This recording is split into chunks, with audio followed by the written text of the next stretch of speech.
Well, hey, you. Yeah, you. Thanks for tuning in.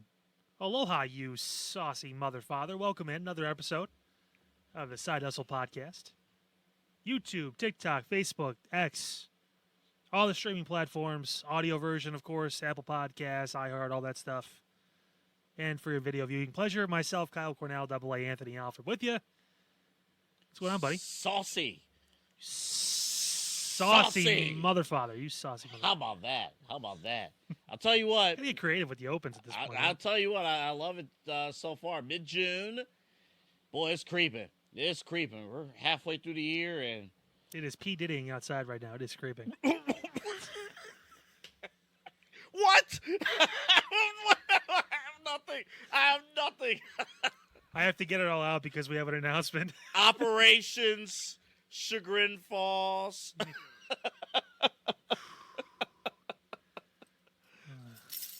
Yeah. Whatever you do, don't let him touch you. He's like a wizard, Harry. All right. We have a ton. Yeah, we do. We're going to quickly get out of this. We have a ton. Well, we should probably tell everyone the good news first. Some people like to tease and wait till the end, but I kind of wanted to switch things up a little bit today because there's a caveat to this. So we appropriately named this podcast the Side Hustle Podcast. Correct, yes. Because... Even though all you see is S-H... Yeah. D-E and Hus. Hust. There's a podcast in there. And then LPV's down there. But nevertheless, we named it this because we have jobs, we have lives, we have things going on.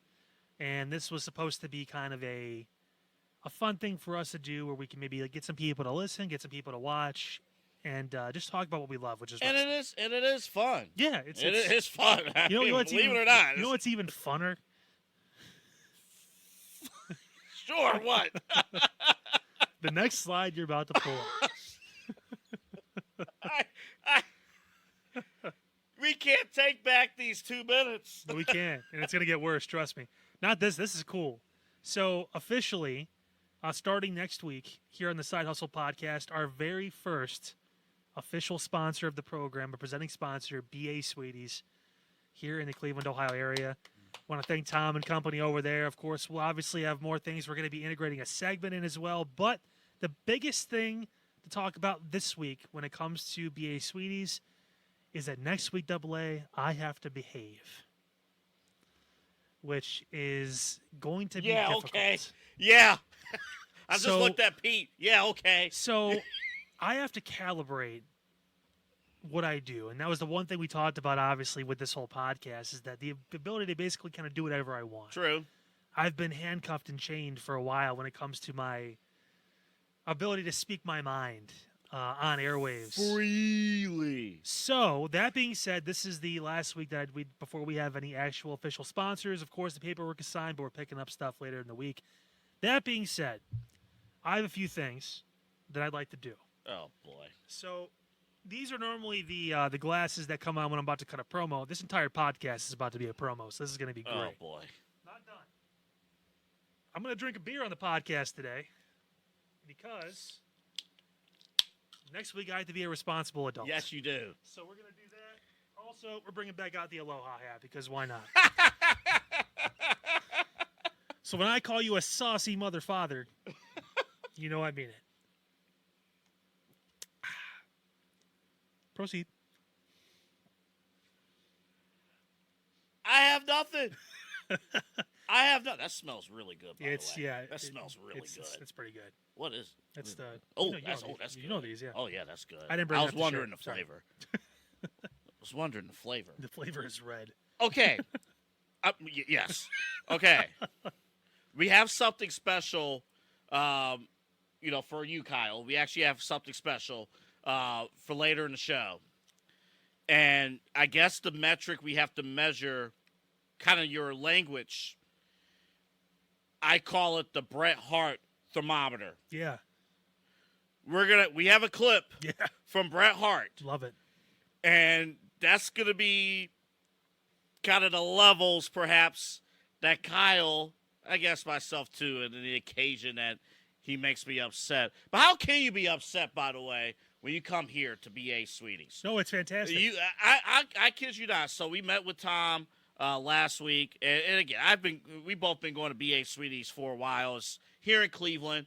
A couple of fascinating things that Tom told us. 20% of the clientele is from out of town.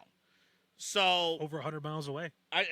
Amazing. So if you're coming here to Cleveland for SummerSlam, if you're coming here for a sporting event, but especially SummerSlam, make a stop here at BA Sweeties. It's a bucket list thing, even if you guys are only passing through one time, not planning on coming back to Cleveland. You go see the Rock Hall, you go see, some stuff downtown, maybe some pier, something like that. Maybe you go down East 4th Street and you stop at BA Sweeties. 100%. Yeah, this is good stuff. They have a lot of stuff. There's a popcorn ball.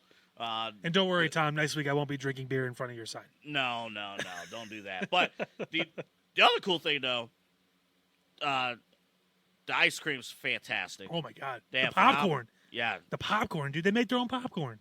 I got to show you something. Talk for a second. He's going to walk off and get something. But now this is normally pretty reckless because he's leaving a guy with sunglasses on the inside, a hat, and a beer in his hand to talk on a podcast. That only works if you're stone cold. But oops.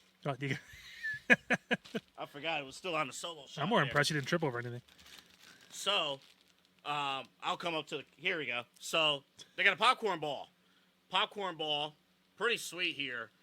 Different brands here, but it's been a minute since I had a popcorn ball. That's not your mother's. Like different flavors. There's like a pizza flavor. There's barbecue flavor. A ton of stuff. So I cut mine in half, and I actually gave half it to my son. Then I ate the other half. Yeah. And I contemplated my diet pretty heavily for a few minutes there because I was like, man, this is really good. Again, I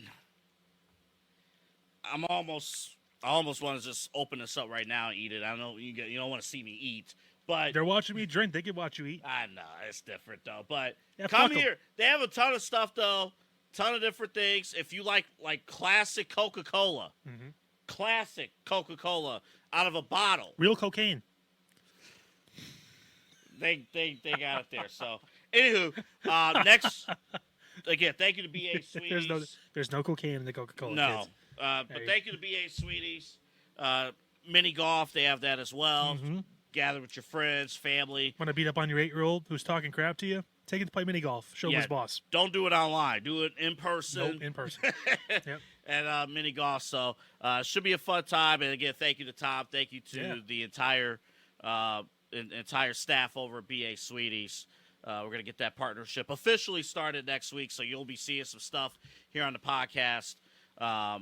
In the full podcast as well as the clips about BA Sweeties. Fun new segment we're going to be starting next week too involving them. So it's obviously great. Again, appreciate their support, and it's easy when it's a company like that, what they mean in this community. We're definitely happy to work with them. Yeah. So thank you again. And last thing, none of this is possible. Ooh, he's going to be all corny and sappy. Ooh. None of this is possible without you guys. Thank you. Oozing out of you, maple tree. Look at that. I immediately moved on. Thank you guys for your support. Oh, he dead. No, he dead now. Look at you. So that's Braun Breaker, and then that's Ricochet. By the way, he's still the speed champion, I believe, on He's X. not. He is not? He dropped the title. He dropped the title. To Andrade. Oh, good. So well, Braun Breaker dropped him. And on a car. out of car. So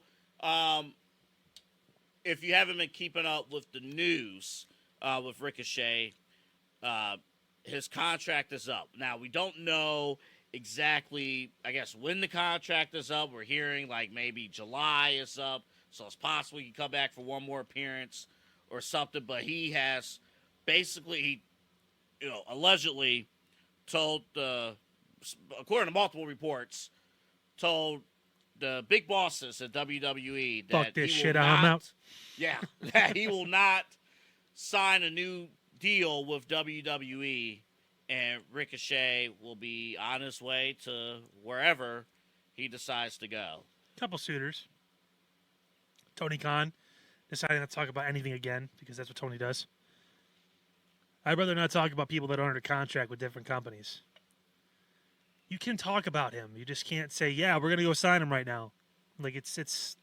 You can say like, oh, he's a great talent, and Wish him the best. Wish him the best. We'll see what happens. If things come up, we'll obviously probably have a conversation with him. But right now, he's still under contract with another company, so I can't do anything with him. To be fair about Tony has proven to be so irresponsible.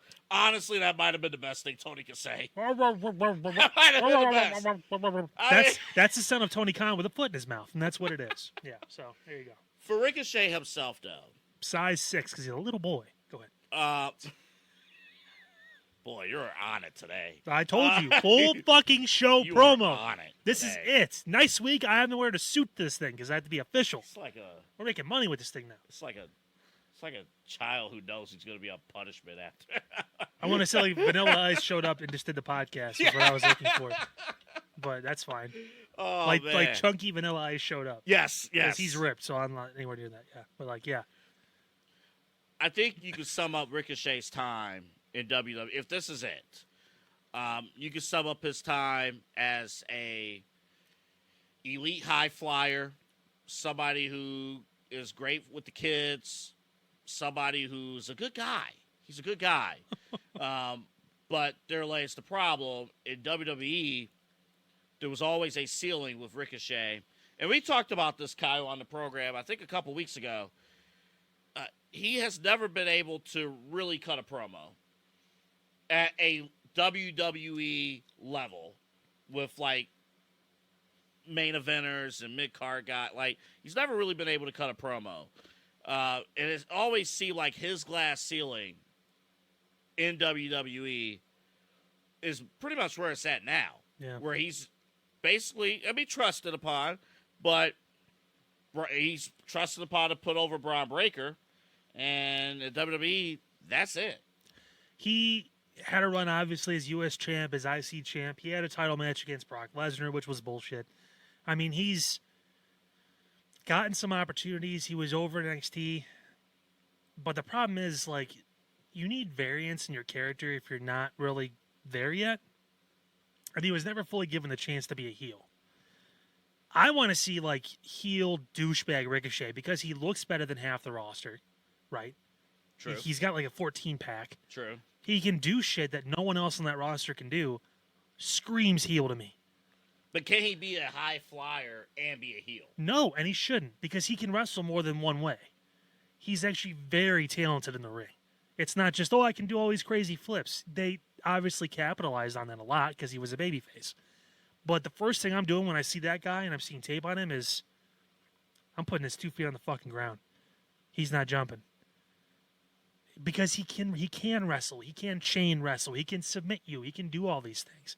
And the way he looks too, good-looking fucking dude, early to mid-30s. Like, no, you're going to be an asshole. Like, Austin Theory's gimmick should have been his gimmick. Because Ricochet has that presence with the people. He can still do things without jumping off the top rope or over the ropes that will still make people go, oh, shit, okay. But can he cut an effective promo I don't know. even as a heel? I don't know. That's the whole point. I would have given him the opportunity. Because you never gave him a chance. If he's always this white meat, he's the best babyface. You said he's a good guy. Well, he doesn't look like the average person. We connect with people like Sami Zayn and even Cody to a standpoint because they kind of remind us of us a little bit, just how they are. Both cut pretty good promos too, but that's because that's their role. I think deep down he's a heel. He's dating the hot girl too. He's dating the hot announcer chick who's over as hell. People are jealous. True. Use it. I wonder how many people. Just watching the show, Braun Breaker clearly is the FU heel at this moment. But how many people actually like? I will admit the Rey Mysterio truck semi spot that was. It hurt. Not the initial hit, but when he hit the ground. Concrete. Yeah, he went straight down on his head on the concrete. Oh, yikes! Yikes! My 30-year-old bones shook. I wonder. I wonder how many people are really like, man. I feel bad for this Ricochet. Nobody. I didn't. People are like, holy shit, Braun Breaker. I know objectively we kind of know, what was happening, but even if you take yourself out of that, It was more about Braun and less about Ricochet. Ricochet was the body to use. Mm-hmm. And again, that's what I hope, honestly. I know he's going to go to AEW probably. He's going to do his flips with Will Ospreay, and they're going to have a full thing. But, like, there's so much more to him, I feel, and I want to see the opportunity to be a full-fledged asshole. Because I feel like it's there. He has the cocky smirk. He has that stuff. The fact that they didn't see that is a little surprising, and I think it's just also because now, too, it's so far gone. And Triple H is now where he's at. Yeah. And he's been there so long. Ricochet's been there for like 6 years. Yeah. And it's been the same character. It almost feels like maybe you can't. And I think Ricochet saw that. But the problem is, like, he's not selling. He's not one of the top merch guys. It'd be one thing if it's like, oh, it's John Cena. He's number one in T-shirts. He sells out everything. We can't turn him. We can't. He's too over. The kids. Ricochet wasn't. He's a solid hand for you, but he wasn't that big of a draw. Well, here's the thing. So it's like, who is Ricochet? Ricochet's the guy, if you need to prop up a heel. Yeah. He's the guy. You need to prop up Logan Paul. You need to get Logan Paul over as a heel. Ricochet's that guy who's going to deliver a great match. He's going to carry you through a great match. He's that guy. You need to get Braun Breaker over. Ricochet's that dude. You get him over, great. But then you can take Ricochet off of television for 3 months. And then wouldn't miss him. And yeah, nobody would miss him. But that's the part. Oh, we need to promote the new Twitter show. Yeah. All right, boom. 3-minute matches, Ricochet's there. Triple H tried. I think that was his attempt was to build speed really for him. Honestly. Quick matches, high energy, high pace, high octane, whatever you want to call it. And it's doing okay. I mean, it's its own thing. It's not like it's going to pull any numbers that are going to be like, holy shit. Kyle, it's not doing anything. It didn't do anything. It's on Twitter. It didn't do anything. What do you expect? Because their dummy owner decided, hey, let's make the championship. You know, you can have the championship on all the shows. Oh, let's make the championship exclusive to Twitter, so that way our champion does not have that belt on any other show. It should be on every show. Like, promote it. It doesn't. Ricochet's on. Ricochet was on TV all this time.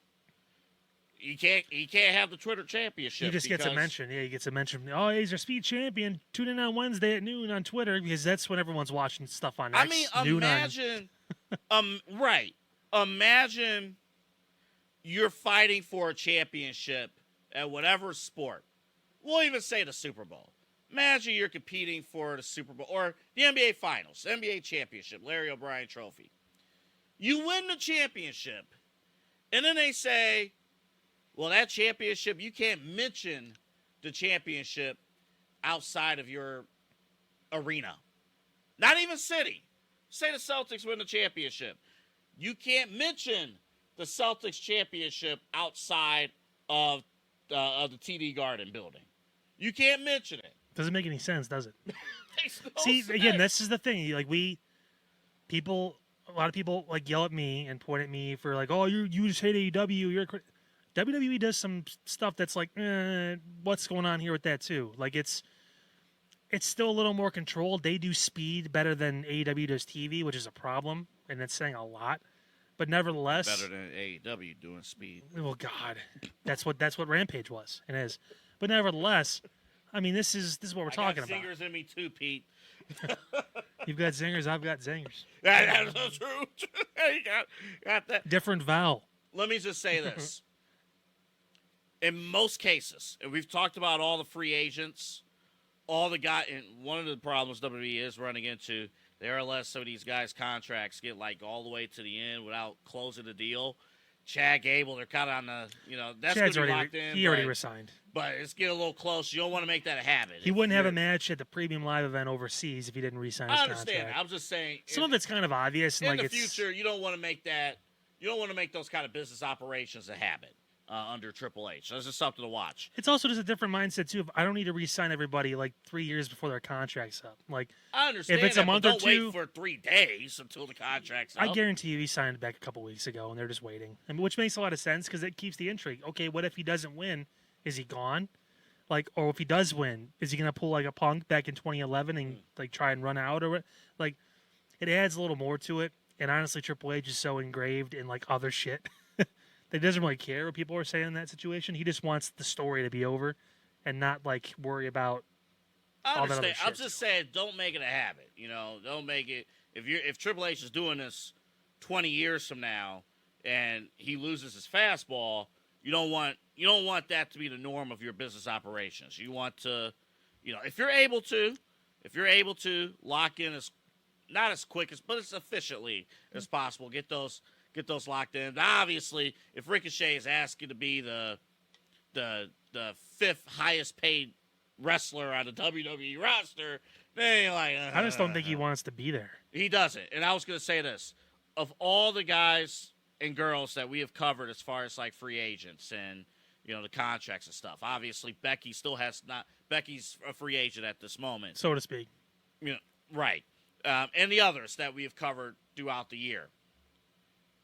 We have mentioned that WWE, for the most part, for a lot of these wrestlers, is the best place to be, except Ricochet. I think Ricochet, you talked about him turning into that heel, having that heel opportunity. If he resigns at WWE, that's not happening. I think if he was going to, that had to be like one of his conditions. Like, listen. But he has to be confident in himself to do that. He's got to bring it up because they're not going to do it because they want to keep him. I don't see him bringing it up either. I think that's the problem. Yeah, maybe he needs to see it. I don't know. It's obviously hard because we can't put ourselves in his shoes unless we just asked him, right, and talk to him. Which well, now if he's going to be at the moment, if he's going to be a free, well, yeah, he's looking a little incapacitated there. Maybe we give him a few days to recoup. But like, nevertheless, I mean, like, if we ever get a chance to get him on the show, I mean, that'd be something I want to talk to him about. Like, hey, you have like all the makings of a heel, of a bad guy. Like the whole I'm too short thing. I don't buy that shit. I don't. You still you're like Finn Balor. The dude looks like $1 million. Like, and you have the swagger obviously, and you have the girl, and you have this, and it feels more like you should be top mid card, if not one of the main event heel players. But also the problem is, you brought this up last week, especially on Raw. There's not a lot of baby faces. Correct. So they kind of had to keep Ricochet in that role anyway, because one, who are you going to feed that guy to? And then two, there's nobody else. I mean, for Ricochet, I mean, probably his best course of action, and it all depends too on Samantha too. But she's staying. No, well, I'm saying in terms of, have a conversation. Are you able to go to Japan? Kind of do some work there in Japan. If he works with New Japan, he's going to work with AEW because they have their working relationship. So I mean, it doesn't really. Honestly, probably for what Ricochet is looking for, AEW might be the best place. I mean, the only place for him. He's going to have a price tag. For cable television, AEW might be the best place.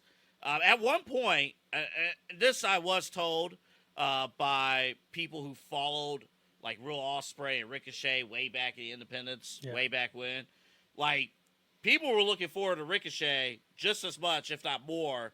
Him and Ospreay teamed up, and people were looking forward to watching Ricochet. Like, Ricochet was that big. He was huge when they signed him in NXT. Like, it was huge. Like, he was. There's a reason why he was a North American champion. Why he was pushed near the top of the card.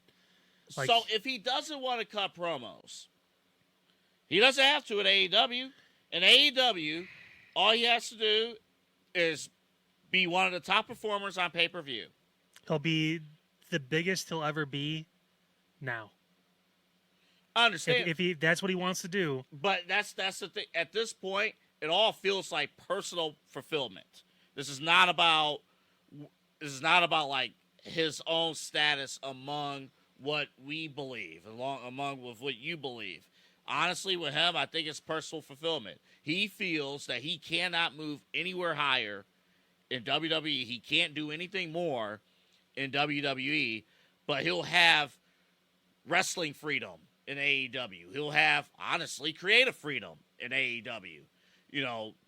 For better or worse. Yeah, we know Tony will let him do whatever he wants. For better or worse, he will have creative freedom in AEW, and that's where I think that'll be the next course of action. Probably, if the contract aligns, for the All Out or All In, All Whatever pay-per-view in England. Well, if his contract just expires, there is no waiting period. Correct. He's allowed to resign the next day or sign the next day with whoever he wants. If he's leaving early and not working any more dates and his contract still runs until August or whatever it is, well, then you're not going to see Ricochet for a minute. But, And we just saw the report right before we came on the air, a report that he might work another date. Again, like you said, Kyle, no matter what, he is under WWE control. He's still a contracted wrestler. This felt like a Triple H decision to run this angle, get him off television right now. Also, I think it's a little bit of good faith, too. People maybe laugh at that, but I mean, like, if he does really have aspirations to go somewhere else, like AEW, whatever it is, I think Triple H wants to make sure he's healthy. Yeah. Like, hey, okay, your contract's up in August, man. You really want out of here. I get that. We obviously want to keep you, but if we can't, we understand. I want to write you off TV. We're still going to pay you out the rest of your contract. So that way, when you go to your next place, you're healthy, you're good. You know, you can hit the ground running with them. You're not still, like, risking yourself every week here when you know you got a bigger contract coming up. Vince would have ran him into the ground. Oh, Vince would have. ran him into the ground. You're going to get your ass beat by Braun Breaker every week until the week you leave. Can I get your thoughts on one thing before we go to the next slide? Sure. Is that Michelle McCool? Yeah. It is. And Eddie Guerrero. And Eddie. What a trailer. Anyway, go ahead. Real glass. See Punk in the background just like... No, I'm sure they did it professionally. Real glass. Throwing off a trailer. Landing concrete. Now, he had his arm, but it snapped and still hit his head. I'm going to need another beer. Man.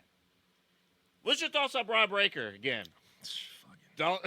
Well, was that enough of a beatdown? I mean, now he had a competitive match earlier in the night. The match of the Ilya was great. Mm-hmm. Like that, and I am happy with the response for Ilya. People are starting to get behind him a little bit. It's slow, yeah, but it's happening. With most foreign stars, the good news is he can cut a great promo. Yeah, that's going to save his ass when it comes to, okay, we're going to try and push you a little bit. He'll be able to hit that.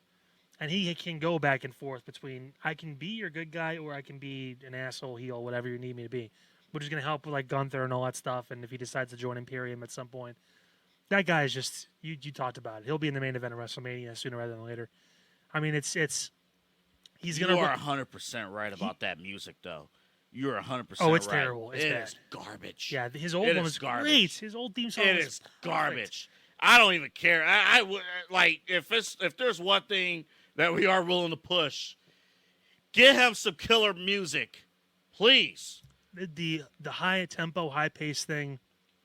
Man, his theme song in NXT was fantastic.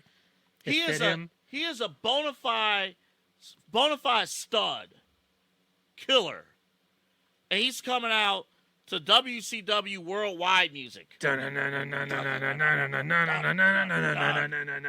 Copyright music. Oh, we're canceled. Oh no. Yeah. Just my goodness. My Fair Lady. It's okay. Don't worry. It's all scripted. All right. Now, true. That's the last time you'll hear me say that, but it's okay. She ran backstage in heels. Yeah. Like. I don't know if you've ever seen a woman wear heels before, but they're pretty talented when they wear those. I try not to think about it. I try not because you don't like women. Have anybody because you hate women, right? Try not to have anybody wear heels around me. For particular reasons. It's because you're so tall. That's right. Yeah. 6'10", this guy, and that's not including the hair.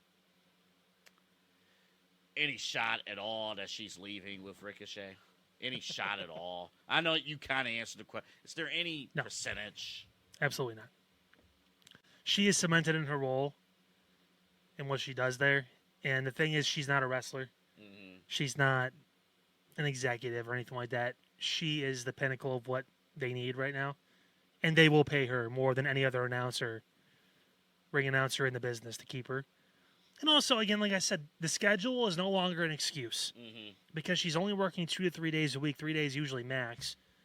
And Rhea Ripley and Buddy Murphy have made it work. No problem. We saw Charlotte and Andrade do it. We've seen different couples do it. I think the one dude that's dating Gigi Dolan or whatever, or married her or whatever, he works in TNA. Now they can actually work together, which is interesting. But it's because of the TNA WWE thing. But I mean, like, it's not foreign for that to happen.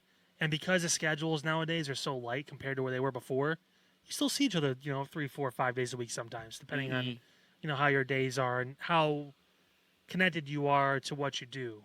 Like, I mean, it's really not. Can I make that big one a deal. comment about Justin Roberts? Can I make one comment? I used to think back in the day that he was a stud. Back in the day, I thought Justin Roberts was really, really, really good at what he did at WWE. Like, really good. And then she came in. I guess she's part of this, but when I hear Justin Roberts in AEW, I twinge. it screams to me mid. It screams to me because, he's allowed to. I can't put my finger on it, but his presentation seems corny to me. Don't put your finger on him. He wouldn't like that. Don't touch him. Will not. His presentation seems extremely corny to me. Yeah, well. Like, I guess it goes along with the show itself. But it's just... Take it easy, Bret Hart. I'm just like, the Orange Cassidy entrance, like his involvement with that. Squeeze. What happened, like Kenny Omega... Oh, God. Gave him full authority with his intro. And he reads off like all the bullshit Dave gave him. And He's got 11 5-star matches, and no one gives a fuck. Featuring Bobby Moynihan and Kyle Mooney. Ooh. Future Hall of Famer Kyle Looney. Sounds like a stupid SNL intro. Well, but it would be one thing, I guess, if... I don't know. It's just corny to me. I don't have any real analysis on it. It's just corny. It's over the top. It's very over the top, yeah. And it's not cool. And we're not talking about her. No. She's great. And Carlito would say the same thing. That's cool. He would say the same thing. I don't think she's leaving either. No. We don't know her contract situation, but we don't have to. But she, if AEW was smart, they would obviously, once her deal's close to being up, once Ricochet's over there, like, hey, what's the tamper? What's the deal? What's the deal with Samantha? What's the deal? And see what they could do. He's going to show up with a briefcase with the number 20 on it. Deal or no deal? But they're really good. They're really good. I think she'll be in good shape. All right.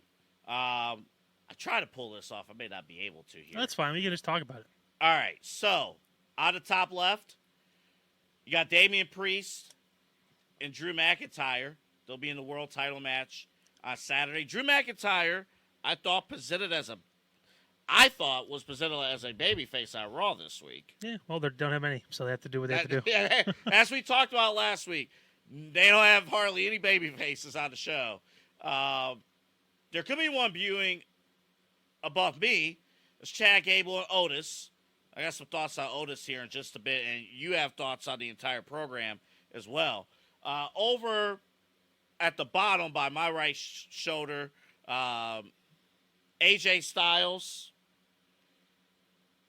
not retiring. His not famous yet. Mark Henry. He texted Mark Henry, by the way. It was like, are you proud? And Mark Henry was tearing up. That's cool, man. That's cool. But he's going to face off against Cody Rhodes in the I Quit match. And then behind Kyle, which might be for the best for families, that's Dominic Mysterio. And the legs that you see there is Liv Morgan. Sorry, what? Yes. Yeah. So, of these four, because you brought up this morning, in our prep yesterday, you brought up it's Otis and Chad Gable, the best story in professional wrestling. And then I thought, well, maybe, honestly, McIntyre and Damian Priest right now is cooking. And then, as we're putting the show together, I'm like, wait a minute. You have a retirement angle, and you have cinema with Liv Morgan and Dominic Mysterio You got Finn Balor pulling the hotel key after Carlito said, "Oh, that's cool," and then Finn Balor's like, "Not cool," and then later on, grabs the key. So of these four, right now, currently, what is the best story in professional wrestling right now? Best active story. Now, real quick before you answer, we say active. We did not include Drew McIntyre and CM Punk. We did not include the Bloodline at this moment. The Bloodline, they're simmering a little bit, but Roman Reigns, The Rock, and others, they're not on television at this moment. So we did not include those stories. So it's these four stories that are active. Kyle, which one do you believe at this moment is the best story in professional wrestling? So it's tough because we've got peaks and valleys for all four. I like the callbacks in Gable and Otis. Otis literally just talked about like, hey, I lost all this shit. I lost Mandy. I lost this. I lost that. I forgot about all that too. That was fantastic. Long-term storytelling. They remember things. It's crazy. All of a sudden, someone else came in control, and all of a sudden, everyone's memory came back. Rewarding your fans for sticking around. Yeah, the great shows do that. Because some of that stuff was ridiculous. But like, he lost his original tag team partner. He was dating Mandy Rose at one point. Lost her to NXT, and like he basically said, "Yeah, Chad." Fans. Yeah. And Tino Sabatelli. And then, sorry, man, he had like a 14-pack too. And then Chad came out of the blue and saved him. And made him part of his team, made him the guy, brought him in his Alpha Academy after his own guy, Jason Jordan, got hurt and couldn't be able to wrestle I'm so glad anymore. that they wrote that into the story as Sammy brought that up, because it was starting to get to the point, I think maybe thinking coming in like, why is he not doing anything? Yeah. Like, why is he just taking it and taking it and taking it? And he feels like he owes his entire career now to that guy. And it's different from what Sammy went through a little bit, because Sammy, by himself, had a little bit of motives. Nothing bad, but he had reasons for joining the Bloodline. Mm-hmm. And he was sucked in, and then he was flushed out of the Bloodline, but it took a minute. This is a situation, like you said, Kyle, where Otis was left for dead. So Sammy was kind of, too, after the Johnny Knoxville match at WrestleMania. I mean, when you get stuck in a fucking mousetrap on TV, it's kind of like, what are you doing now? So in a way, that kind of, he felt like he owed a lot to them, and he just snapped. And I imagine, come Saturday or relatively soon, we're going to see someone else snap. The problem is, who else is going to be there for Chad Gable? We know who. Yeah. They've been playing the seeds for months I'm now. so excited about that, too. I cannot wait. It's going to be great. That's the new team angle. Yeah. Because those guys are all actually, it fits a lot more than what they were doing with Alpha Academy. So I don't buy the whole Sammy's going to lead Otis and Me neither. I think he's going to be a friend, and he may even team with them a little bit, but he's not going to make a group or whatever. Sammy's doing his own thing. Well, you know what? I'll say this. I think short term, that might be the case. Yeah. Like, short term might be because of what Gable might be building. Soften the blow. But it also depends, too, like, do you roll with Gable and Otis as a one-on-one program right away, which I think would be the smart move? It gives them another match they could book for SummerSlam without giving Gable the championship yet. There could be some shit that goes down for why he doesn't beat Sammy on Saturday that leads to the Creed brothers and Ivy Nile coming out, and we haven't even been on TV. Fuck these people, and they just stayed their turn full on. Right. Because they were in a tag team title match. Yeah, they were. And then all of a sudden, gone. Ivy Nile. And they were hot. Ivy Nile. Like, Yeah, she was getting matches against Becky and all that stuff, and all of a sudden, not on TV for a couple weeks. Unless she's talking to Maxine backstage. It's like, what the we're not getting presented well enough. Okay, we need to make a change. Like, all of a sudden, you have to pay attention. You have to pay attention to the interview side. And here's the thing. Where I'm penalized, I'm not complaining, but obviously, as we said last week, they don't put everything on the Hulu version of Raw. You got to actually go through the clips. Yeah. You got to actually, like, some of those backstage interviews, you got to pay attention. Because shit's going on all around the place. It's crazy. Yeah. But that being said, Drew and Damian is the best story in WWE right now. Because of the story that's behind it. You mentioned CM Punk. And right now, whether he's there or not, he's the top face on Raw. Because Seth is obviously out for a while. We know Punk's close to being able to come back and wrestle here relatively soon. I think the overarching bigger story of him looming in the background compared to what they've been doing on their own too with their own work. And honestly, you could tie the Dom Liv story into this too because it's all Judgment Day related. That's why. So you're right. It's kind of like, hey, it's all like one big thing with different like branches on the tree, right? I'll say this for the purpose of this exercise. Let's split them apart. Let's split. They are intertwined. Fuck your exercise. I said that the other day, dude. I was in pain. I was doing the bike and the bike. Yeah, I was doing the bike. I put it on the fat burner thing and like the thing. Oh god, Stairmaster. I hate stairs. Yeah, so do I. But I it's hate stairs. So do my knees. But if you want to look like that, I want to separate. I want to separate the overarching big story here for a second because I think it is important to dive into details and then bring it back out. I think it was interesting. First off, somebody in WWE listened to our show because I said last week, what's going on with Damian Priest?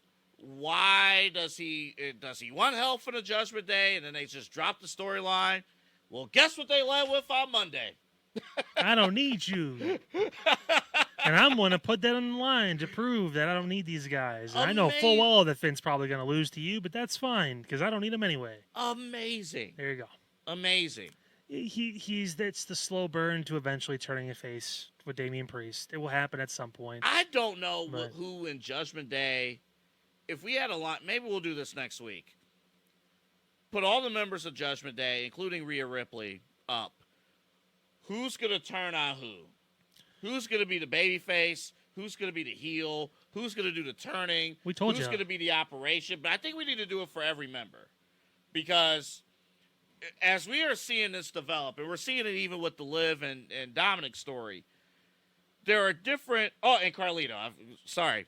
Idiot. Carlito's still not an official member, but that's fine. But he has a important role in the operations. He's hanging out because he has nothing else to do on TV. That is true. And they signed him to a contract. He's the freeloader. But hey, he got influence down. But every individual member, even to a certain extent, JD McDonough, every individual member has an important piece of the direction of Raw going forward. Every piece. I think we need to examine next week who's going to be the babyface. When is the turn going to happen? Who's going to do the turning? And who's going to remain as a face? Who's going to be a heel? What's all going to happen with all these members? I can answer it for you now, but for continuity purposes, I'll just wait. We'll save that for next week. We'll do that. Real quick, the AJ stuff, pretty good. Really good stuff. It's AJ Styles and Cody Rhodes. I would expect nothing less at that point. They're both. That's the story, right?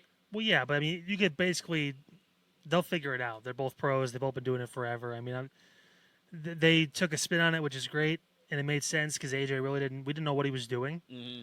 And it kind of felt like, it's kind of the end. What's going on, man? And this whole TNA thing, I think that's huge for him. Yeah. I don't know if he ever really felt comfortable with how he closed that chapter of his career. So that's an opportunity to go back and fight someone like Moose or whatever it is, or, someone for a championship over there and make it feel really final. And then, whatever he decides to do next. I mean, AJ's close to retirement. He's 47 years old or whatever it is. Him and Randy are up there where it's like, oh, they both look great, but I'm sure if you asked them, they'd say... He's close to retirement, but is he retiring this Saturday? No. Maybe from WWE, maybe he's retiring. But, yeah, I mean, as we kind of put the pieces together, the partnership with WWE and TNA, and he'll still be under that flag bearer. He's the greatest superstar to ever come out of TNA, AJ Styles. I mean, he signed a new contract, I want to say 1 or 2 years ago, so he's there for the foreseeable future as long as he wants to wrestle. And obviously with the crossover stuff, it's a nice little way to give him an out to where he can still have some stroke. He can still be in a main event somewhere, and WWE can kind of move him off to the side a little bit and have Cody obviously get another big win. Let me mention one. So you said the best story is right now is McIntyre and Priest. I think because of the different spokes that come off of that, there's not that much with Gable and and Otis. I mean, there's a little bit, but like with the Judgment Day one, it just feels like there's so much going on in that group and that's obviously because it involves the championship. It's the top one. I mean, it kind of feels like it's just a long domino trail that just makes everything else kind of come down and work the show. And the absence of Punk is one of the reasons why I want the ratings and stuff like that too are not where they need to be right now. But I mean, it's one of those things where you're just biding your time. And we'll get to that momentarily. I want to say this real quick. I believe right now the best story is Otis and Gable. There's not a wrong answer here. I mean, they're all really good. I think just because of again the long term build up, and we finally got connected the dots. Well, with Drew Otis. posted that picture on Twitter today about 10 years ago on Yeah, the day. he did. Well, it did yesterday, And being he the was 12th. he was one of the others. He wasn't even the name on the list of released. He wasn't named in it. Like what was it? Evan Bourne and Teddy Long. I gotta look at that. Hold on. I mean, That's funny. It was great. And Brodus Clay, Evan Bourne, Teddy Long, Kurt Hawkins were the names in the WWE release, among other WWE superstars. Brodus Clay turned out to be somebody On Fox News.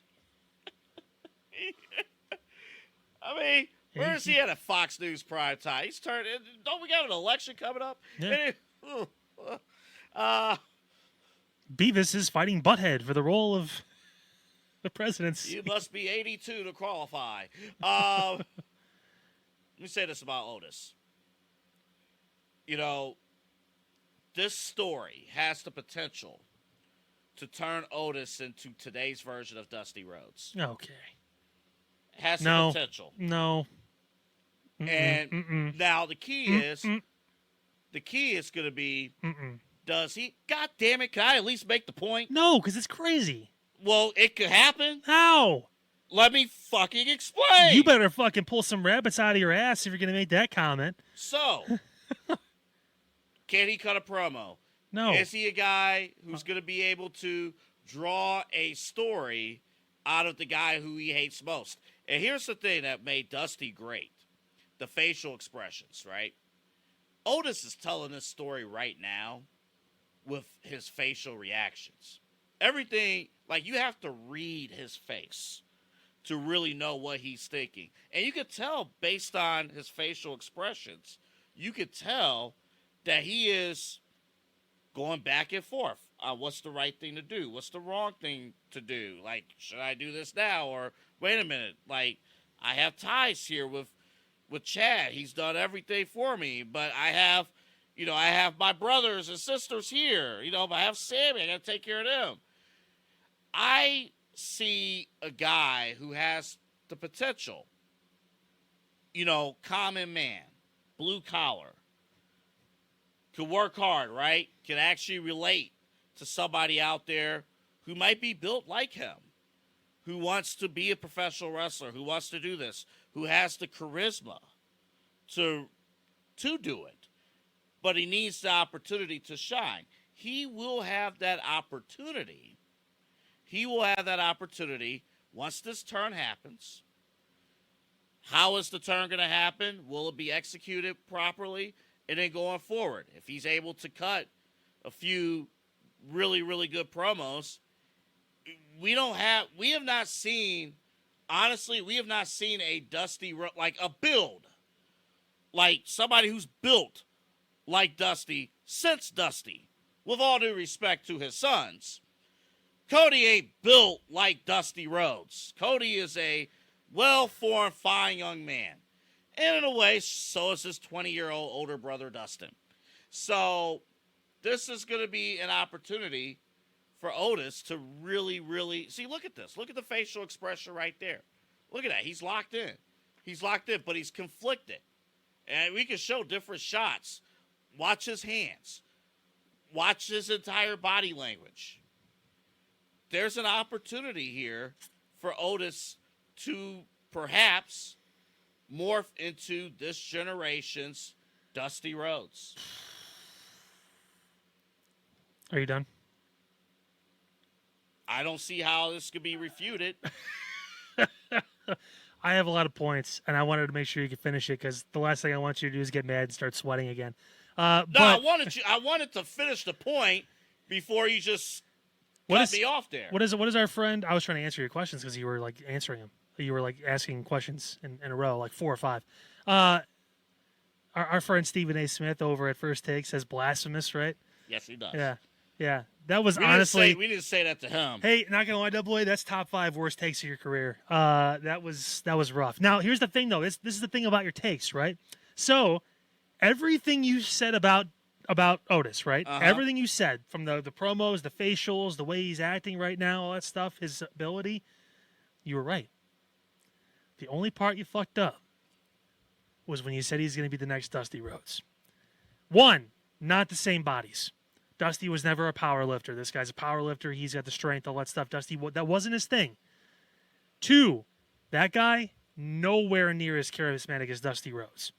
When Dusty walked into a room, we know people like this. When they walk into a room, it's like, all right, well, I got to talk to him. That's Dusty. That's not Otis. Sorry. Plain and simple. You don't think he could turn into no, absolutely that not. kind of a guy? You want to know why as well? Who could be, because he's been built. He's been built all this time. He's been built as this dummy. You know, that's booking. But that's going to change. That's changing right now. His Mandy run, he was both smarter. He like I wising the fuck up. I got this hot chick with me, all that stuff. Like, but no. Mm-mm. He'll be fed to Gable and the Creeds. When the time, I'm not saying it's right. I'm just saying that's what's going to happen. I don't think first off that's not the right move to go. I don't think he'll be fed. Chad Gable should be one of the top heels in the company. He could be a heel without winning. Heels don't need to win feuds. You do when you're not built as a main event star. You have to be able to be presented as a main event level talent to compete with a lot of the Cody Rhodeses, the Damian Priest when he gets over and becomes a face. All these guys, the Ilias, the Bronze, whatever. When they eventually become faces. How many times have we had Chad Gable as one of our step-up guys? Like, okay, Chad Gable's been given his platform. He's had an opportunity. Again, this is like, we're really... He's getting there. The difference between a upper mid card and main eventer. This is what we're talking. These are the conversations. But these are the conversations we're having, and that they're having backstage. Listen, like I said, you hit the nail on the head with how Otis is what he's doing.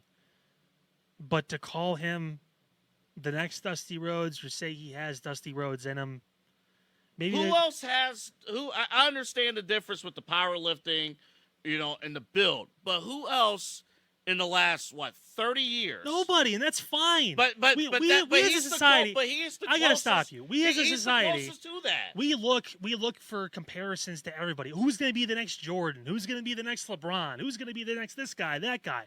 Let him be himself. Let's see what the fuck happens. He could be himself, but I'm telling you, he's not Dusty Rhodes. He's nowhere near Dusty Rhodes. He will never draw like Dusty Rhodes. He will never be over as much as Dusty is, and he won't be talked about 30 years from now. What are we going to say in 30 years? Who's going to be the next Otis? No, it's fucking stupid.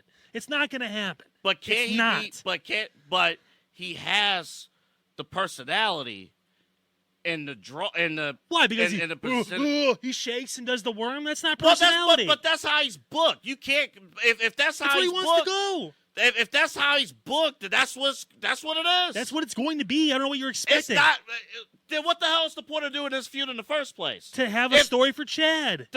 You can have a story with Chad with any of these fuckers that's on the screen right now. What's the whole point? He's with him for 3 years. Why do a breakup angle in the first place where the babyface is not going to be over in terms of the breakup? You don't do a breakup angle and the bad guy gets over. No, the bad guy loses. Not this time. The bad guy loses every time. Not this time. And if the bad guy is good enough, if the bad guy is good enough to move up the card, he could take an L in this feud with Otis. He could take an L and still move up. Why?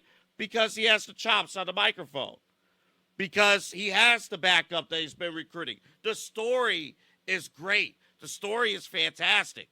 But the whole point is for Otis to overcome all the trauma that he's gone through, to overcome somebody basically call him out of his name, and, hey, somebody like me, in terms of Otis, somebody like him can succeed in professional wrestling, can go in there and do this. It can be taken seriously in the process, not be a goof the way he's been presented before by booking. Hey, so remember the last time Double A got really like heated and like upset with me, and then the following week he came back and apologized because he was dead wrong. In 6 months, when Chad Gable is either Intercontinental Champion or over as hell in the main event, and Otis is somewhere in the lower mid card with Maxine goofing around, I want another fucking apology. The Chad Gable part has nothing to do with this. That's the story you're bitching about right now. That's not. That's not. No, it's He not. will not be anywhere. In 6 months, Otis will not even be on the card. He will be a comedy segment in the back with Tozawa. I completely disagree. There's no. You can disagree as much as you want. It's what's going to happen. That's not what's going to happen. He's going to turn on. He's going to turn on Chad. They're going to have a feud that leads to a match at SummerSlam, and then that's when Chad's going to have the Creeds in his corner, and Otis is going to lose because they're trying to build a main event heel, not a main event face. They have enough of those guys at the top of the face. They want more guys like Chad as the heel to try and foil more guys like Cody and CM Punk and those guys. No one wants to. Nobody wants to see CM Punk versus Otis. So everybody wants to see CM Punk versus Chad Gable. Let me get this straight. Just saying. So Monday Night Raw is lacking in baby faces, right? For now. They're lacking in baby faces. You're forgetting in 6 months when Seth and Punk and these guys come back, they're going to have faces We're not just talking about baby like lowest ratings since January. You think Otis is going to draw the ratings? You think they Otis is the guy? They need somebody. They need additional bodies. They need time. That's what they need. They need time to get these guys back. You don't. It's not just time, though. It literally is. That's what they're injured. I mean, it's literally what it is. So they're limited in baby faces, especially on Raw. They're limited in baby faces. Yeah. So the solution is to not put over a guy who could be at least a mid-card baby face for He'll be over until SummerSlam, and that's when he'll lose and he'll fall back down. That's the story they're building. That's fine. I think not everything's got to be this crazy thing that shifts all the momentum. It's not a crazy thing, Kyle. It's logic. It's logic and things that make sense. You don't do a 4-year breakup angle. You don't bring up all the stuff with Otis and the things that's happened in the past just for him to be batted on the backside and sent down to WWE superstars. That makes no effing sense. He's getting a singles match at SummerSlam against Gable. That's pretty good for a marquee for Otis. Okay, and then Otis should win that match. Chad's gonna get over regardless. Maybe. You don't know that. He hasn't got over yet. He needs the platform more than Otis does. Chad Gable has significantly more talent. And it's not because of his size. He just as a competitor and as a talent in the ring and as a talent on the mic and all this stuff, he has more talent than Otis does. Babyface heel doesn't matter. Two things can be true. Otis got more over because of Chad Gable and their group. Because of the thank you and the bullshit and giving him the platform and all of that. That's the only reason why Otis is on TV right now. So two things can be true here. Chad can get over. It's the whole point. Chad's doing a great job. Again, this is nothing to take, from my standpoint, take it away from Chad. No, his high rate is nothing against Chad. He's more upset with me because I think he's full of shit. No, I think you're completely misreading the purpose of this feud. I think you think every single feud has to end with the babyface winning, and it does not. I did not say that. You literally did. I did not say that. You said the bad guy's not supposed to win ever. I didn't say ever. Okay. I say at some point. Roll it back. I say we can roll it back. That's fine. I said at some point you don't do a breakup angle like this. Like you might as well write for AEW if you think that the entire point of this angle is just for Chad to get over. Like you don't. Then he's gonna get his time. They could have picked another guy. They couldn't because of the relationship between the two. They could have had Chad face somebody else. No, and got Chad could have wrote Ricochet off of television. No, because that's Braun's spot. Now you're trying to cross shit over and try to make things make sense. Then what's the point of this fucking feud in the first place? To get Chad over. That's why to get both of them over at the same time. Good luck. He's not going anywhere. What? Okay, so what's the end goal for Otis then? He's fighting for a mid-card championship, maybe? Chad's a main eventer. He needs to be in the main event. This is a chance for him to get over with a good story, with good storytelling, and fuck your finish. He's going to get to where he needs to go because that's the guy they want to invest in, not Otis. Again, 6 months from now, you're going to look at me and say, fuck you, Kyle. This is insane. I completely disagree, if you couldn't tell. I had no idea. If you couldn't tell. I just, that logic of storytelling. What's the payoff for makes no Otis to win this sense. story? What's the payoff? What comes next for him? Realistically. For him to stand on his own 2 feet. So it's for just about him him to being a be able man? So it's about him being a man, right? And stepping up to Chad. Not about beating him, just standing up for himself. That's the whole point of his story, is to stand up for himself. Well, if you've been smacked around, the whole point is to beat him, and then and in the process, learn how to stand up for himself. That's what they're doing right now. Even if Otis wins that match at SummerSlam, I'm guessing is probably when that's going to be.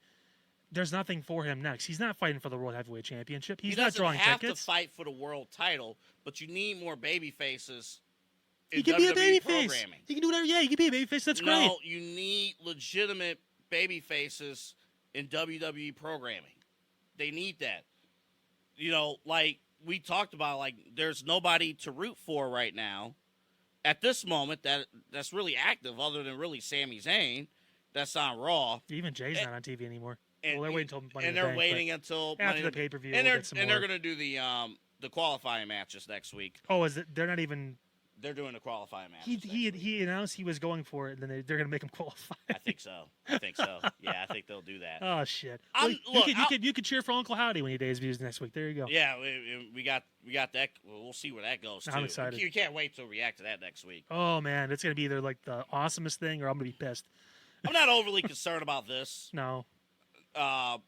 It's again, this is one of those.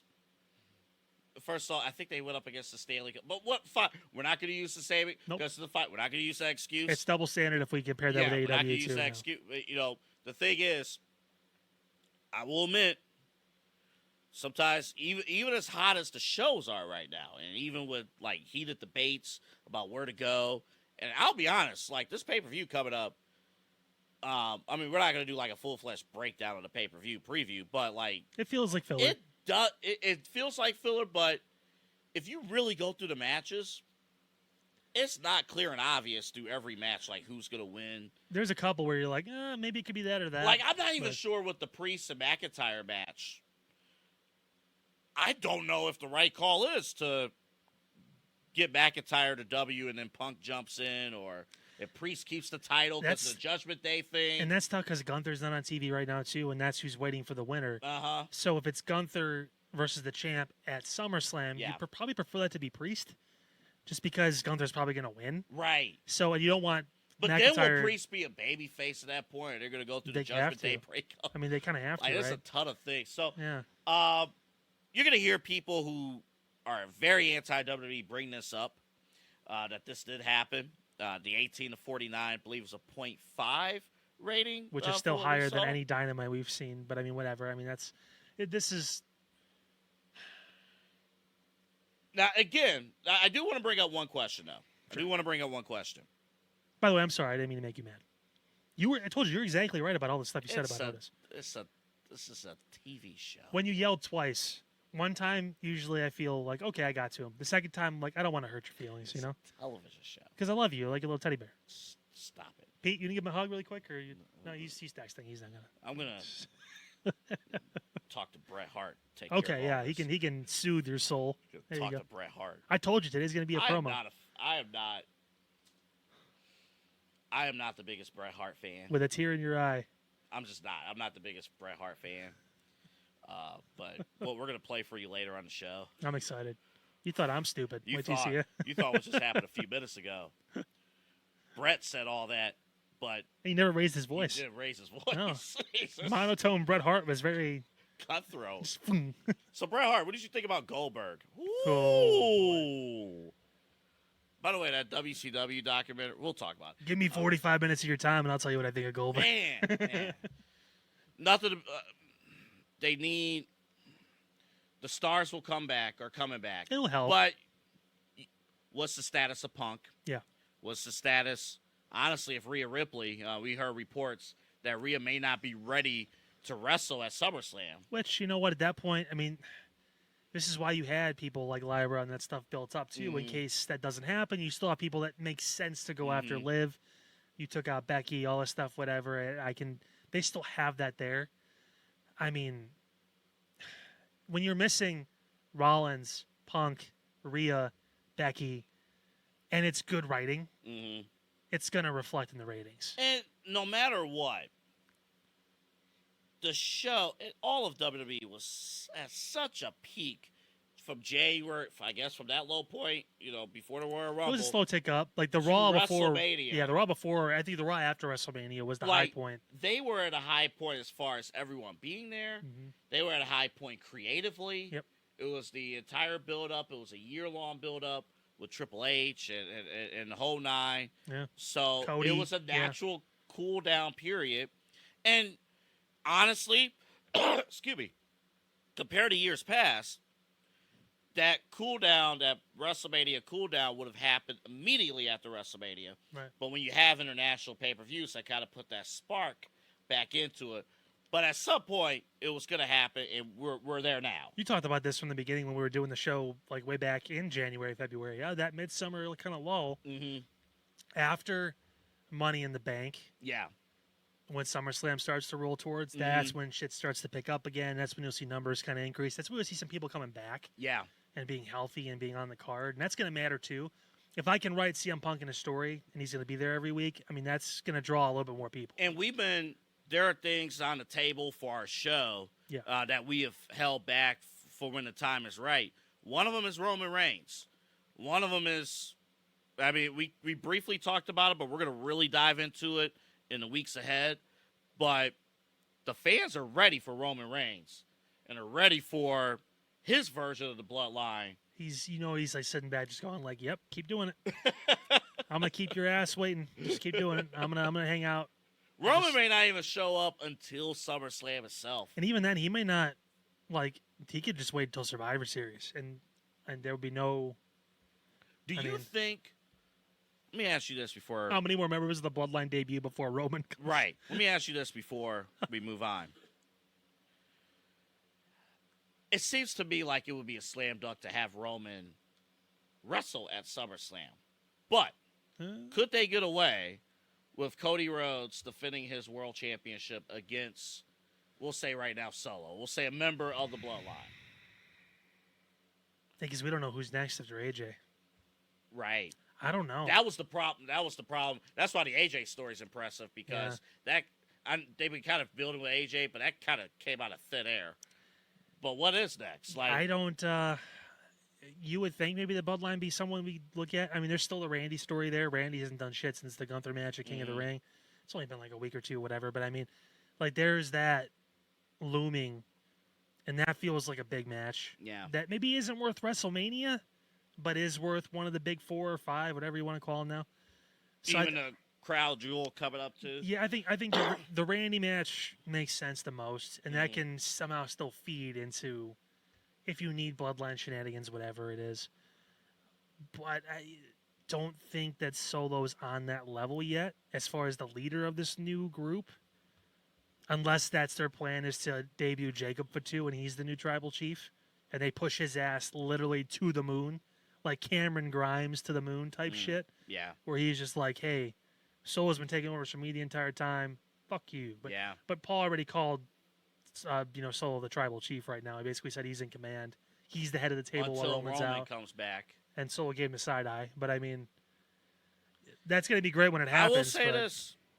Or is there some sort of...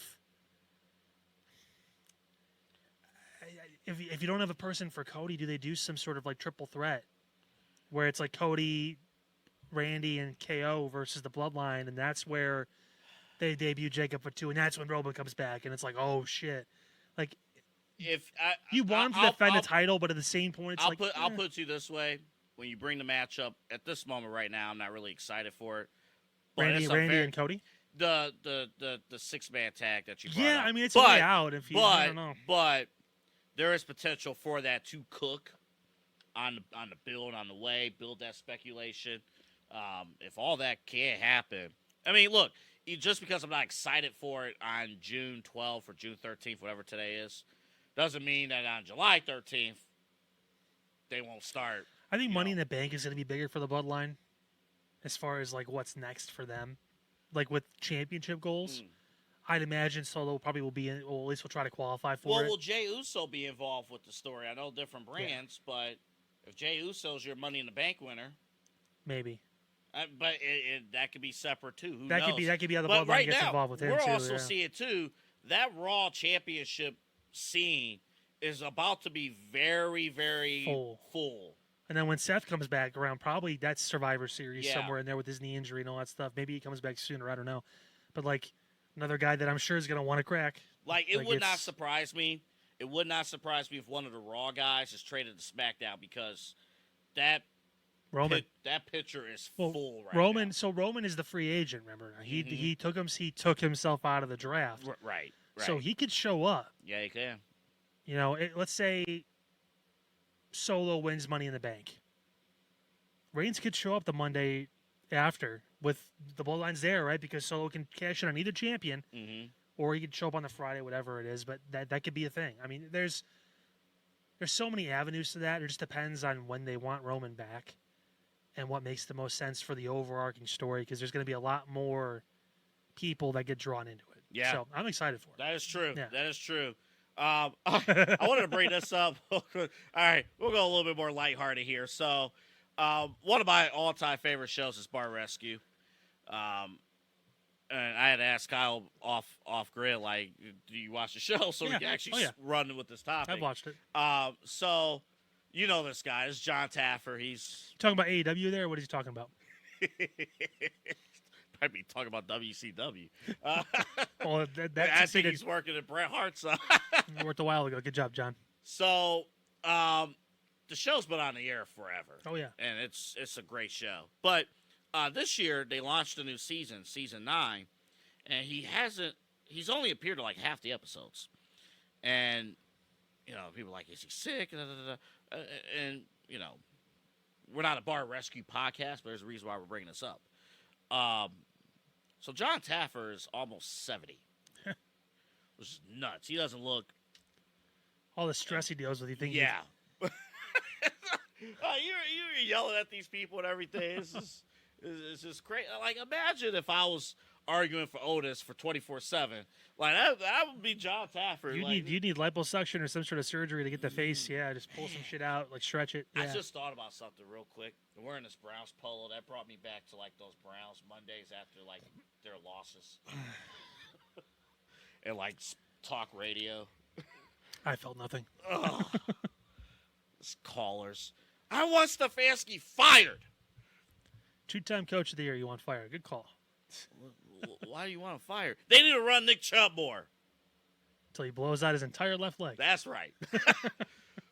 So, I want this show to continue only if they have the right host. I know a guy. I know one too. But mine's different than yours now. Well, who's yours? Otis. Get in there, you big son of a bitch. He's an everyday kind of man.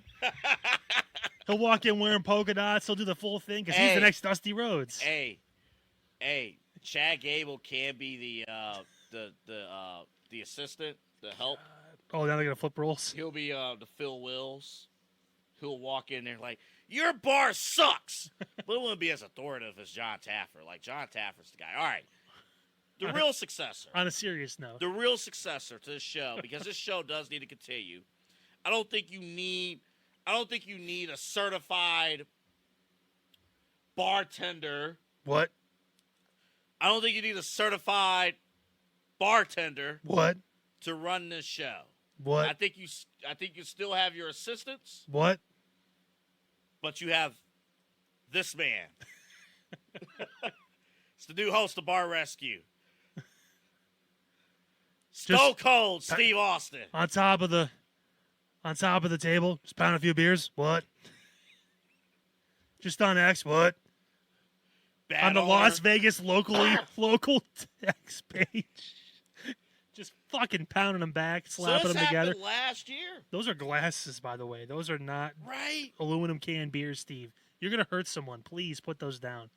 Stone Cold. Can you imagine Stone Cold telling somebody, "We're gonna shut this bitch down"?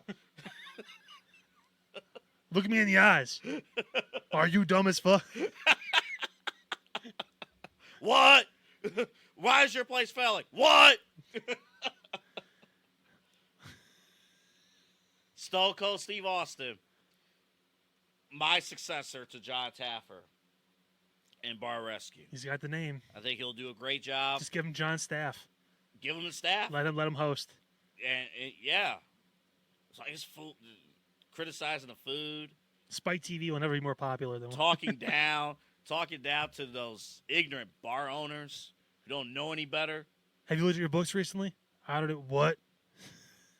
I said, son, as you look at your books. Well, I tried. What?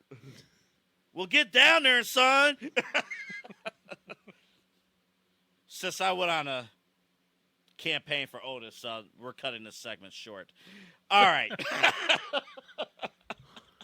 We're going to play the video in a second. The video. What a picture. What a picture. One guy looks really happy to be there, and one guy is Goldberg. Oh. Let's play the clip now. This is courtesy of Vice TV. They have a new documentary, Who Killed WCW, produced by The Rock and his ex-wife / business partner, Garcia. I forgot Danny her. Garcia. Yeah. Mm-hmm. It's actually well done. It's very hard to put stuff like this together. It's Dark Side of the Ring. They've been doing it for like 5 or 6 seasons now. Yeah. It's all really good stuff. The WCW story's been told millions and millions of times. So it's like, how can you find something new? And The Rock, to his credit, they've been able to get more people involved in the documentary. So would you say that Bret Hart did it for The Rock? He did it for the people? For the people. I did it for the people. All right, let's play it. One real quick to set this up. After this week, we can't be doing no cursing no more. Like we can't be going hard in the paint like that. Because again, stuff. Yeah. That we're excited about. So watch your fucking mouth, Double A.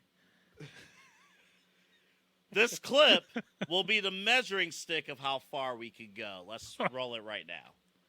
I was a very good witness to the madness that was WCW. I've got lots to say about it. What a bunch of idiots, imbeciles, stupid as it gets. Stupid, clueless idiot, a bunch of clueless nuts. Is there anybody here that's got any brains? Stupid, stupid, stupid every day, every night. So stupid. Just really stupid.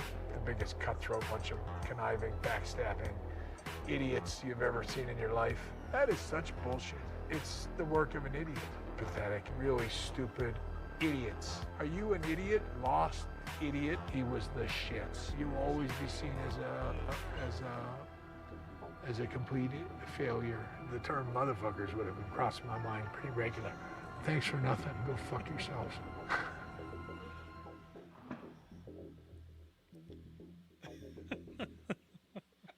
You are a disgrace. Honestly, Courtesy of Vice TV. I think Bret Hart heard that we need a replacement for Bar Rescue, and he's like, I'm going to go in a real pink bar and make my case for why I should be on Spike TV now. God. Holy shit. So, Brett, what do you have to say nice about WCW? Idiots. Motherfuckers come to mind. I mean, look at him. He looks so defeated right there. He was facing Bill Goldberg. Yeah, he was getting his head kicked in. Yeah. Concussion. Goldberg's like, kick. Brett, like, what? What? What? And then he just did a kick, and then he was concussed. And Goldberg's like, well, you should have saw it coming. Goldberg's going to come out like 10 years from now and finally bury Bret Hart. I heard him call me a bootleg Stone Cold backstage, so I kicked him in the fucking head. You know what's amazing? I'm not sure if you've seen this documentary to this point. There are 2 episodes in. What's amazing about this documentary so far, from all the people they've had on the show, they've had former Turner Network executives, Kevin Sullivan's on the show, Eric Bischoff's on the show, Kevin Nash is on the show. Next week, they're going to have Vince Russo on the show. Who gives a shit? And this is the amazing thing. All of these people said it was somebody else's fault that WCW went down the tubes. Usually means it's all their fault. Except Bret Hart. Bret Hart literally came in there and said they all suck.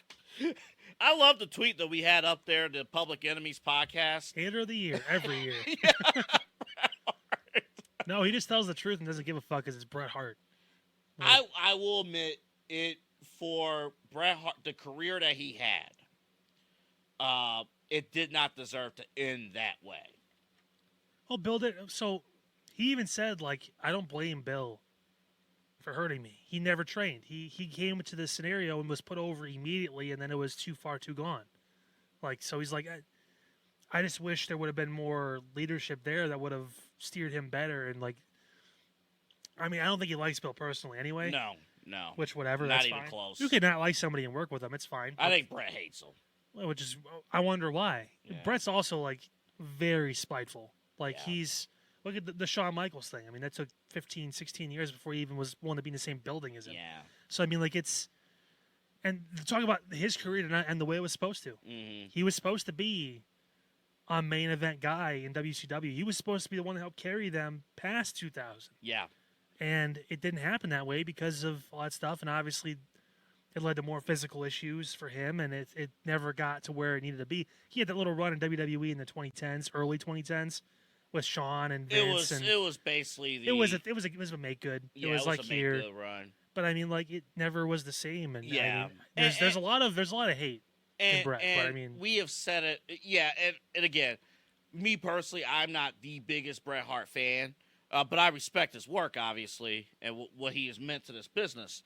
But he got a raw deal, no pun intended, in WCW. Even from the jump, like the Starrcade main event with Hogan and Sting. Oh, let's just rerun the screw job finish. But the ref doesn't know that he's supposed to do a fast count, but you go in there, jump in, and do that. And you're gonna leave Thunder. Oh, yeah, that money match with Hulk Hogan never happened. Never happened. I wasn't going to lay it down for him, brother. The best part of the documentary, best part about Hogan and Sting, real quick. So they built this story for 18 months. The Sting was going to be a new character. It was actually Scott Hall's idea for him to become the Crow Sting. 18 months. NWO is going to dominate. Only for Sting, the franchise of WCW, to come down the rafters and end the NWO. The day of Starrcade '97, the day of, Kyle, Hogan and Bischoff, they see Sting. They look at Sting. He doesn't look as excited, quote unquote, for the opportunity to win the world championship, to conquer the story. Hogan goes into Bischoff's office and says, they looked at each other and said, Hogan put in his creative control. He's like, not today, brother. Not today, brother.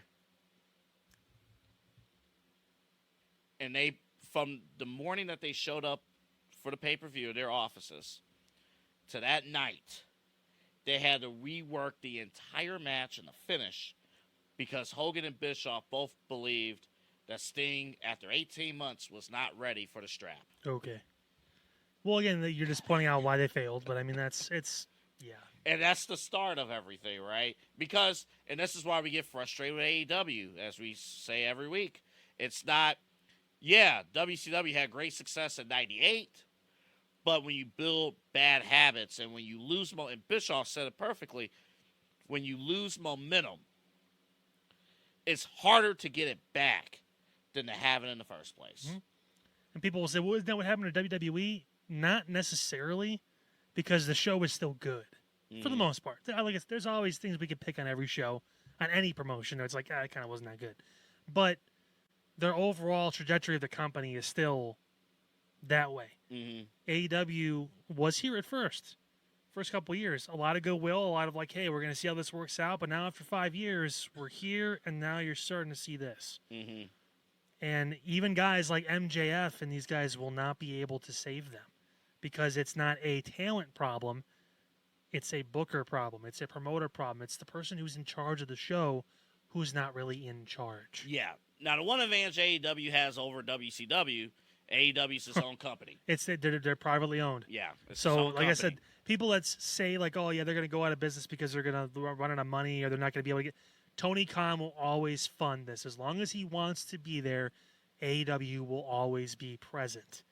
How profitable they are and how they are perceived on TV, different story, but as long as he wants it, they're always going to be around. Again, if you're a fan of the history of pro wrestling, this is a great documentary, like Kyle was saying before, produced by, The Rock, and the whole team at Dark Side of the Ring. Really good. They're They do a lot of good stuff. Check it all out. It's really good. fantastic. All right, who needs to step up? You want to go first? Otis, you could go. You know what? I'm going to agree with you this week.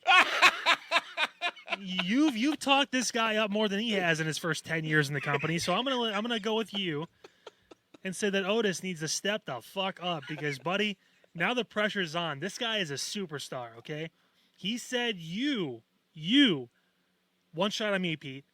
He said you, Otis, you are the next Dusty Rhodes. If you let this man down,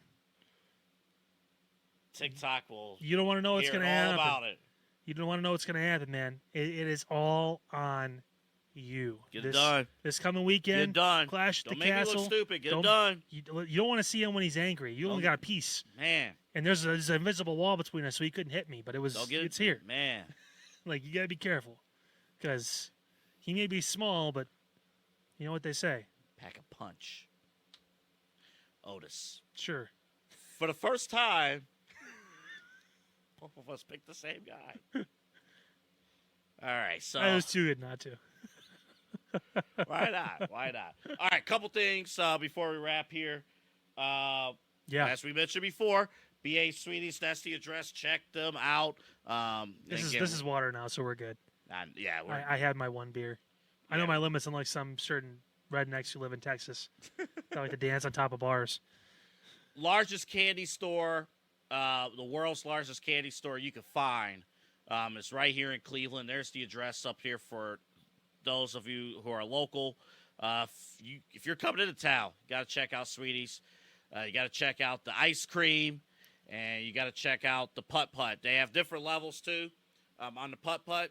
So you could do an easy level for the family. If you're a skilled putt-putt golfer like myself, then you can go on the expert level of the 18 holes. We say like, oh, it's a candy place, but like there's so much more to what they do there and the connections they have with the community. They've been ingrained in here for decades. I mean, it's an awesome place to go. It's an awesome place to take your kids, whether it's during the week now, it's summertime, on the weekends, whatever it is. Even yourself, you got a sweet tooth, or maybe you're like, I had candy when I was younger that I kind of wonder if it's still around.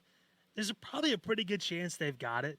I mean, because again, the the stuff they have at BA Sweeties is insane. Hey, even if you need dessert like during lunch, you got a sweet tooth during your lunch break or whatnot. It's convenient too in between, Ridge and Pearl over on Brook Park Road near Parma Cleveland border. I mean, yeah, you got an hour. It's like let's go over and check it out. Like, you'd be surprised, and a lot of people go back just because honestly, the great people that work there too. We had an experience too with some of the folks over there. One of the ladies actually helped us find where we were supposed to go. Yeah. So she was working across the store. Yeah. And helped us find Tom. And I forget her name and I feel bad, but she was so nice. She stopped what she was doing. She was, yeah. And she helped us find where we needed to go. Didn't have to do that. She could have told us to go up front and ask somebody, whatever it is. She took time out of her day. I always appreciate people and workers that do that kind of thing. And that's what you get with them overall, too. That genuine, just like, hey, we care about you. We're happy you're here. What do you need? We're here to help. I mean, it's across the board at BA Sweetie, and it's one of those spots. If you haven't been there, you got to check it out. Yeah, if you have been there, you know. You already know. Go back. Go back there. Go back, have a good time. BA Sweetie Candy Company right here in Cleveland. All right. Oh, that was cool. Whoa. We got to do a Fix It series, our next installment. So that's going to you might have to lead this one because I honestly am very emotionless when it comes to carrying cross in the Final Testament. I have all the passion you saw with me with Otis. None of that's there with the Final Testament, and they have all the tools. They do. They have all the tools, and it's not clicking. So this will be now next Saturday. Mm-hmm. We've got some scheduling things, but we obviously want to let you guys know we haven't forgot about it. We're doing it again. That will be coming up next Saturday. I believe the 22nd is that date of June. We'll record and obviously drop the same day. So have fun with that, buddy. We better record because I'm supposed to go to a Guardians game Oh, that afternoon. Shaq's performing. We're trying to keep Shaq's right. We're, Yeah, Shaq's performing on the 22nd. He's doing a post game. well, it's a Saturday, so it's later in the evening, so we're good. It's a 4:00 first pitch. That's bad. It's gonna be light out when he's DJing. Nevertheless, it's fine. So again, trying to keep those more towards a half hour to give you guys a little more longer content, but not too much. This will be pretty self-explanatory, and again, Double A's gonna let me lead it. But obviously, first episode, go check it out on YouTube. We actually have our videos split up, so you can actually go into different playlists like most channels do, and you can actually see the first episode, which was We Fix AEW. Now it's an opportunity to kind of get a crack at our first WWE talent and see with Karrion Kross and his group if there's a way we can make them a little better. If you just look at them and you knew nothing about professional wrestling, looking at them right now, you wouldn't think there was a single issue. No. Like, just looking at them.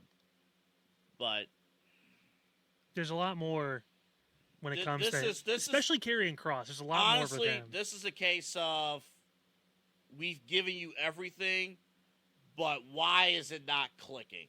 And I'm going to have an answer for that next Saturday. That's it. Oh, it's the end of the thing. It says it on top. Yeah, that's it. We're done. Just like that. Fade to black. So were you surprised? I was surprised I didn't put the other slide back in at the end. Oh, yeah. Now it's just a black background. Yeah, we'll just leave it like that. We're crazy. done. You already know. It was a virus thing a couple weeks ago that popped up.